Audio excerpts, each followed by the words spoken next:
In this video, I'm going to show you how to replace the charging port on the iPhone 13 mini. Begin by powering down the device. I've already had this set on the hot plate for the last 5 minutes, but I've got this set to 85 degrees C. If you don't have a heat plate, you can use a heat gun or hairdryer to achieve the same effect, but the heat gun is definitely the best option. Next, as with all iPhone repairs, we need to remove the 2 bottom screws. These are both pentalobe screws, so make sure you use the right screwdriver for it and get those safely out of the way.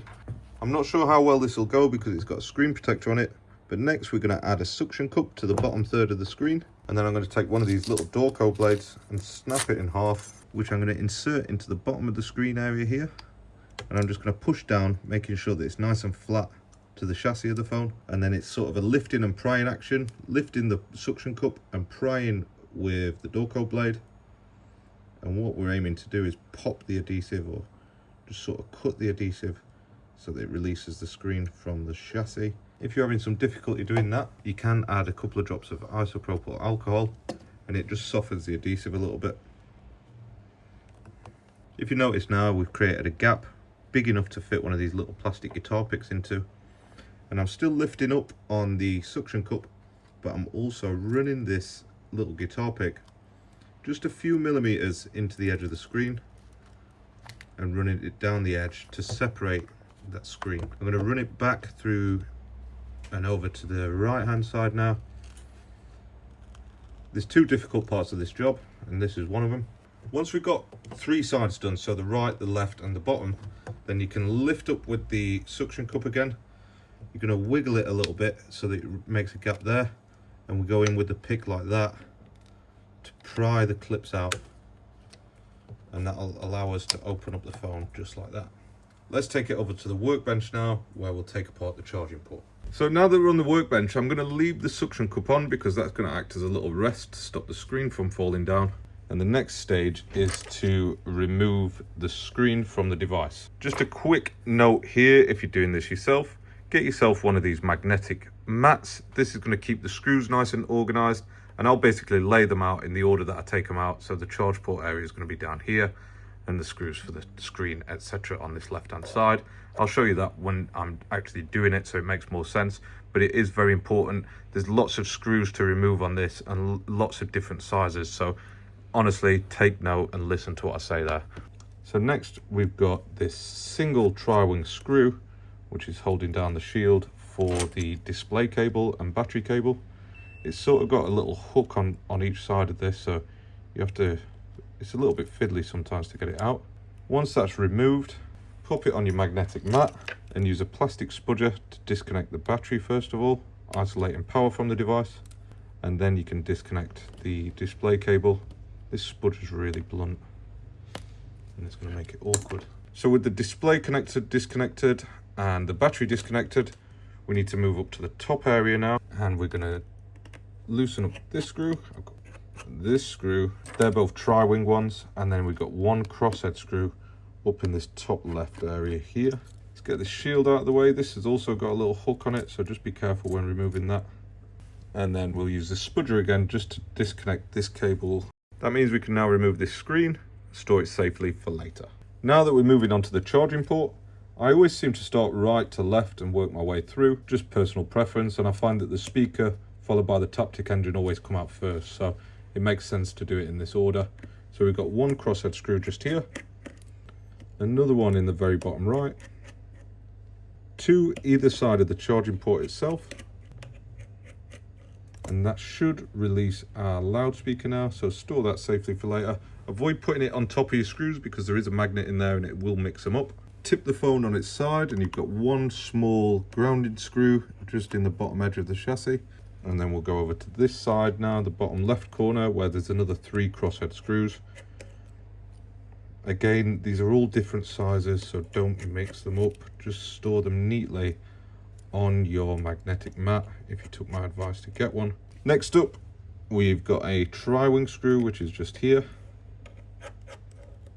And then 2 crosshead screws hold down the rest of the taptic engine. The taptic engine is just a fancy name for the vibration motor. Remove that shield with some tweezers and then use your spudger to disconnect this little flex cable for that Taptic engine. We're going to introduce a new screwdriver now. This is a slotted crosshead screwdriver, and it fits into these standoff screws that are hiding underneath. So take that one out, and that will allow us to remove this now. We're going to go back down the phone again, because we can now remove this shield here. It can be awkward to get out because it's usually stuck to the back of the barometer sensor, and also a little clip. So just be careful if you're taking this one out. There we go. That's that barometer sensor I was on about. It always comes with it. Then we can get the tweezers underneath this microphone, and now you can see we've got another 3 of those standoff screws, which we'll remove one by one. So those 3 screws are out of the way. We're going to tip the phone up on its edge again, and you've got 2 more crosshead screws either side of the lightning connector. If you're keeping up so far, let me know how you're getting on in the comments, and if you've managed to keep all these screws organized. You'll soon get found out if you didn't when we're putting it back together. So that's those 2 out of the way. There's just 1 more crosshead screw on this edge, another little grounding screw. Get that out of the way, and then this bottom sort of area is just about done. Lastly, we need to remove the entire motherboard, which to do that, we're going to disconnect every single flex cable you can see that attaches to it. So these 2 are for the charging port itself. This one just here.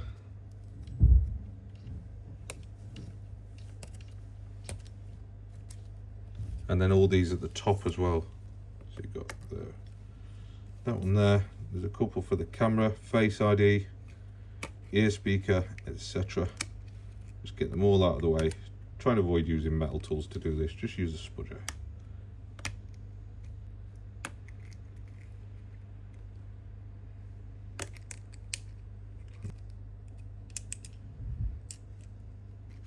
Fold them back a little bit as well. It'll help you.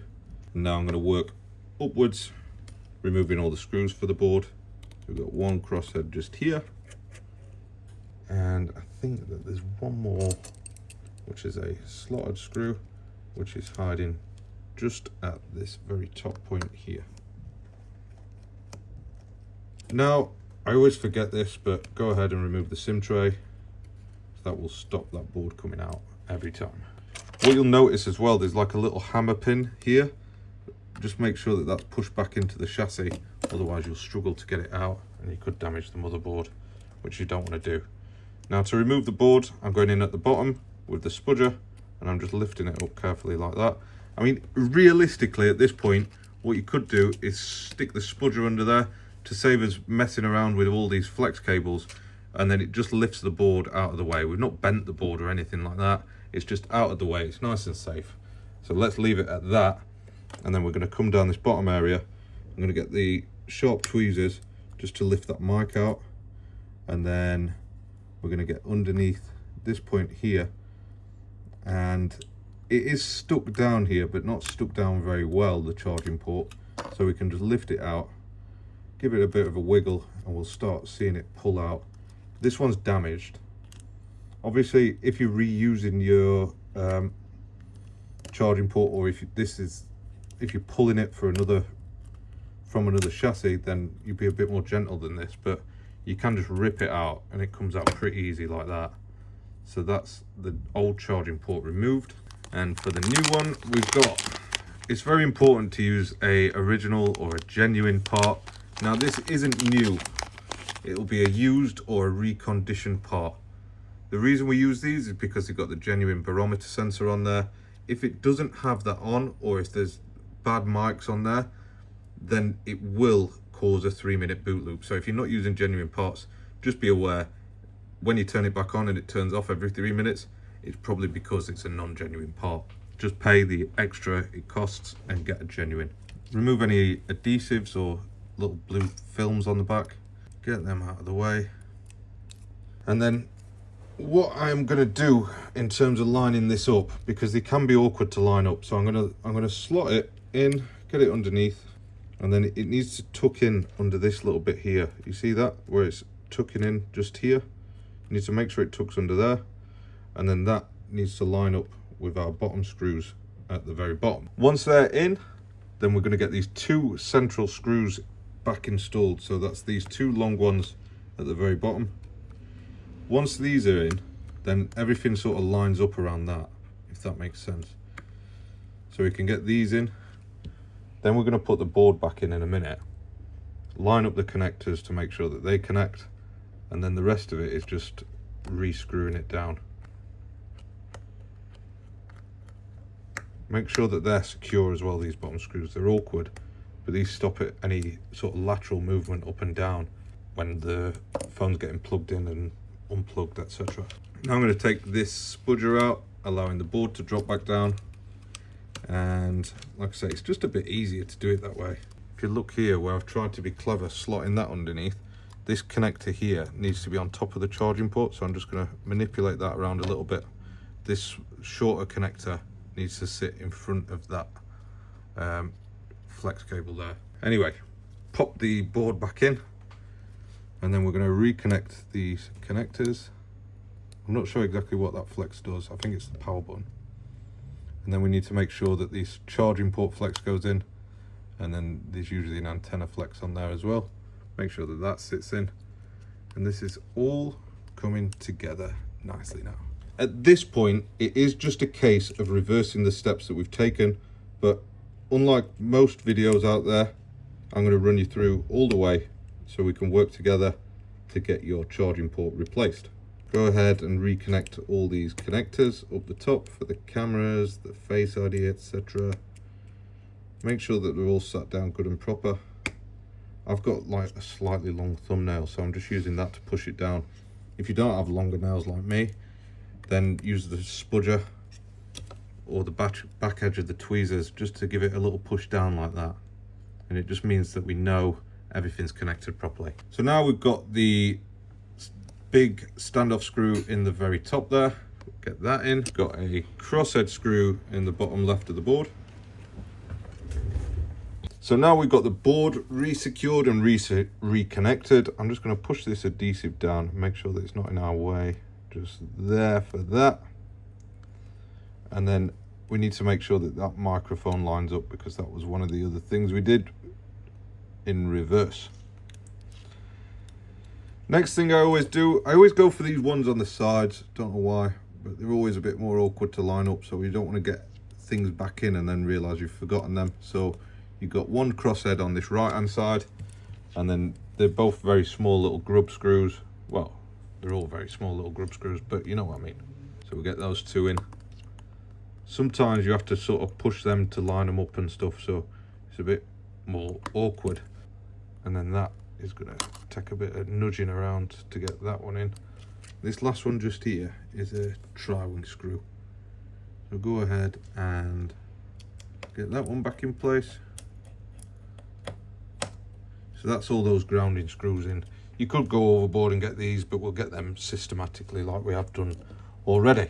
Now sometimes these little barometer sensors come with a small cap on there, but this one's not, so I'm just going to crack on, starting off first of all with the little plastic frame that sits on top. So that goes in there like that. So it's sort of a quick fold it over and get this little shield on. It doesn't help that I've had too much coffee this afternoon and my hands are a bit shaky, and I think that I might have dropped a bit of a clanger there because I've forgotten one of those 3 standoff screws, haven't I? So let's do it properly, and in the reverse that I said, we'll get this little standoff screw into place, then we can fold it over, line it up, and that means that we can put a little bit of pressure on that. It's really awkward, that bit. However which way you do it, it's always awkward. Once you've got that, there are 2 crosshead screws that go in this very bottom left here. That's going to hold that shield in place.